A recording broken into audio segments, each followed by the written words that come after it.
This is the T.I. hip-hop fans and your kids know. This is the T.I. you see on the news. Hit me. And this is the T.I., or Clifford Harris, that you don't know, with his son at his Atlanta home. These are the moments T.I. missed while he was in prison for 7 months, serving out a felony weapons charge. Good to see you again. I appreciate it. Much different circumstances this time. Last time I was sitting down with you, there was a moment during that interview where an ankle monitor went off. Yeah. Could you? Yeah. I'm actually doing an interview with CNN. As soon as I'm finished, I'll change the battery. Do you remember that moment? Yeah, absolutely. I remember a lot of those moments, but I remember definitely. I remember the one specifically you talking about with you. They saw you in a different light, a lot of people did, because they found that to be an awfully humbling moment for a very confident and successful guy. Yeah, you're right, But I think to humble yourself is to strengthen yourself. So, I think I survived it, and I've been able to use it to my advantage to make myself a better person. Do you think your image is in need of any type of rehabilitation? I'm more concerned with my life than I am my image. My image will be a reflection of my life and how I'm living. I feel like if I make the necessary adjustments in my life, then my image will change with it. T.I. is staying busy with his music career, which seems to be untarnished by his prison sentence. He's already put out several singles since his release from prison and is getting set to release his next album this summer. At least 2 of these 3 verses, I believe, I wrote down while I was in the joint. So, I was kind of frustrated.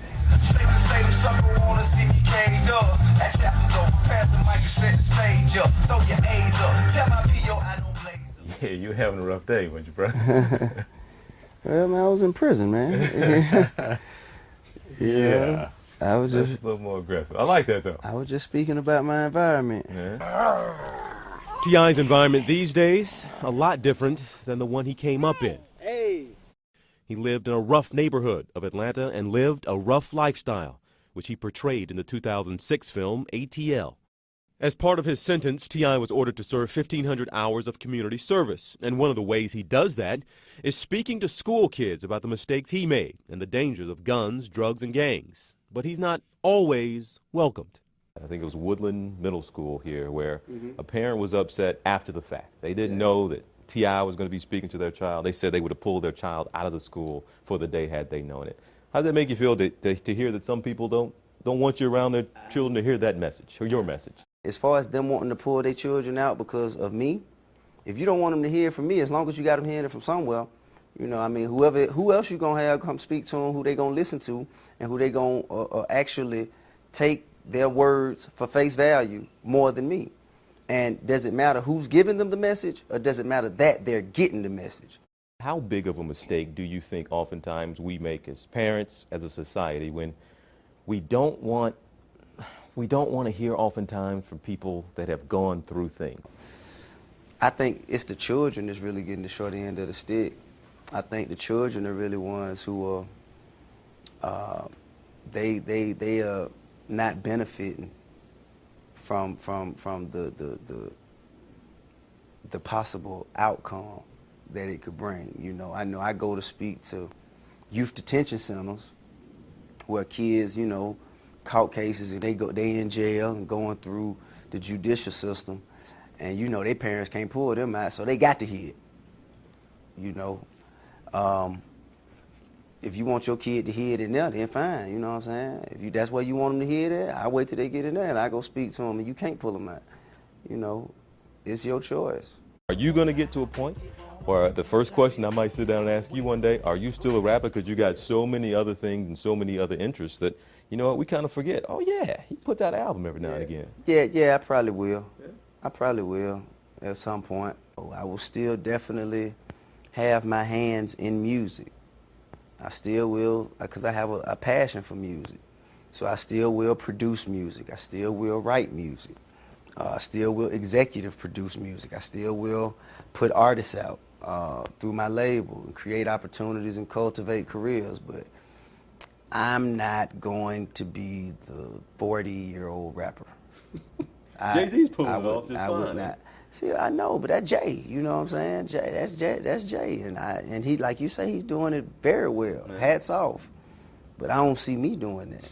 I just don't see that for me. Yeah, everybody just retires and then they come back anyway. Yeah, Right? I mean, but you know what I'm saying? To be perfectly honest with you, man, if I had the option to Jay-Z, Will Smith, I think I'd go with Will. Yeah. I'm a Jay-Z fan. I have a lot of admiration and respect for Jay and his legacy. But I feel like Will, man, he get to spend more time with his family. Yeah. You know, he get to be home more, you know, and actually raise his kids. And, you know what I'm saying? I feel like he has more of a home life, you know. So for that reason. And the money don't hurt. You know, $20 million a flick ain't bad.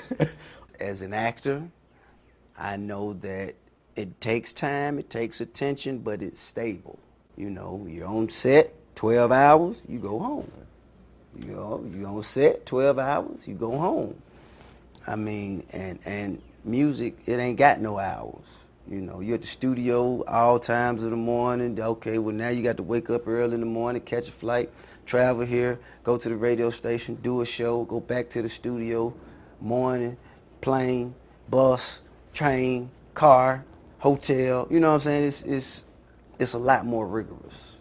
That rigor is playing itself out right now. Tip is getting set to release his 7th album, King Uncaged, in August.